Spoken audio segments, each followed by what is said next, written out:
बिहार शिक्षक भर्ती में जब से प्राइमरी का रिजल्ट आया तब से कहीं ना कहीं उसका जो रिजल्ट है वो विवादों में फंस रहा है, चाहे वो बीएड का मामला हो या फिर उसको और लेकर कई सारे मामले हो। बिहार छात्रों के साथ धोखा हुआ है, ऐसा मैं नहीं कह रहा हूं, ऐसा बिहार के जो छात्र हैं वो कह रहे हैं। खास तौर पर जो डीएलएड के छात्र हैं वो छात्र कह रहे हैं कि अदर स्टेट के छात्रों को शामिल कर करके, साथ ही साथ नियोजित शिक्षक को शामिल कर करके जो 58,000 सीट है उसका नुकसान जो बिहार के छात्रों को हुआ है। मामला क्या है हम लोग उसको देखेंगे, लेकिन उससे पहले अगर आप बिहार शिक्षक भर्ती से जुड़ी पल पल की अपडेट चाहते हैं तो आप इस चैनल को जरूर सब्सक्राइब करें और बेल आइकन को भी आप जरूर दबा दें। चलिए स्टार्ट करते हैं वीडियो को। यहां पर देखिए मामला क्या है। यहां पर लिखा है कि शिक्षक बहाली में कुल 1,22,000 पास हुए अभ्यर्थियों में लगभग 42,000 तो नियोजित शिक्षक ही शामिल हैं, जबकि 15 से 18,000 के लगभग बिहार से बाहर के अभ्यर्थियों को सफलता मिली है। अब 42 और 18 को जोड़ दें तो समीकरण साफ समझ में आ जाएगा कि बिहार के कितने अभ्यर्थियों को सफलता मिली है और पहले फेज में कितनी नई नौकरियां मिली हैं।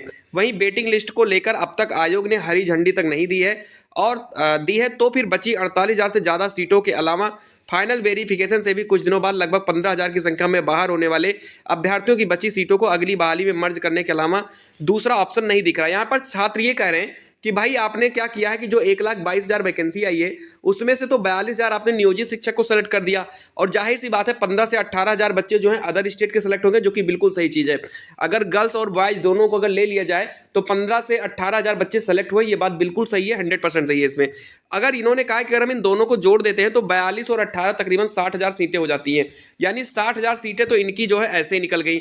उसके बाद अगर आप देखते हैं यहाँ पर, और ये भी कहा है कि टोटल 48,000 सीटें जो हैं पहली जो भर्ती आई है इसमें जो है बच गए हैं। साथ ही साथ जो यहाँ पर 15,000 की संख्या में ये कहा कि कम से कम अभी बाहर होंगे, ये बात भी बिल्कुल सही है, इसमें कोई गलत नहीं है।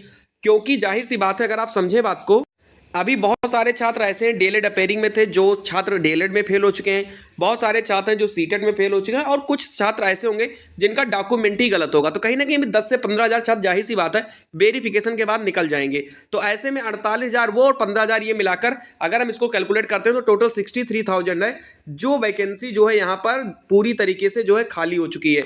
तो कहने का मतलब यही है, जो छात्र कह रहे हैं कि इस पर वेटिंग लिस्ट लाई जाए और खास तौर पर जो यहाँ पर नियोजित शिक्षक है इनको अलग से काउंट किया जाए, इनको इस वैकेंसी में काउंट ना किया जाए, ये मांग बिहार के जो छात्र हैं वो कह रहे हैं। उनका कहने का मतलब है कि अदर स्टेट को शामिल कर लिया गया, साथ ही साथ नियोजित शिक्षक को जो है उसी में जो है एकदम से शामिल कर दिया गया। तो ऐसे में जो डीएलएड के छात्र, जो बिहार के छात्र हैं, उन लोगों को यहाँ पर बहुत ज्यादा नुकसान हुआ है। तो कहीं ना कहीं इसको लेकर के जो छात्र हैं वो कोर्ट भी जाने की तैयारी कर रहे हैं। अब देखना ही होगा कि इसमें फिलहाल आगे क्या होता है, और जो भी अपडेट होगी वो तो मैं आपको चैनल के माध्यम से दे दूंगा। लेकिन यह है कि बिहार के छात्रों को कहीं ना कहीं नुकसान हुआ है, ऐसा बिहार के छात्रों को लग रहा है कि नियोजित शिक्षक और प्लस अदर स्टेट के छात्रों से ज्यादा संख्या में छात्र सेलेक्ट हुए, इससे नुकसान इन लोगों को हुआ है।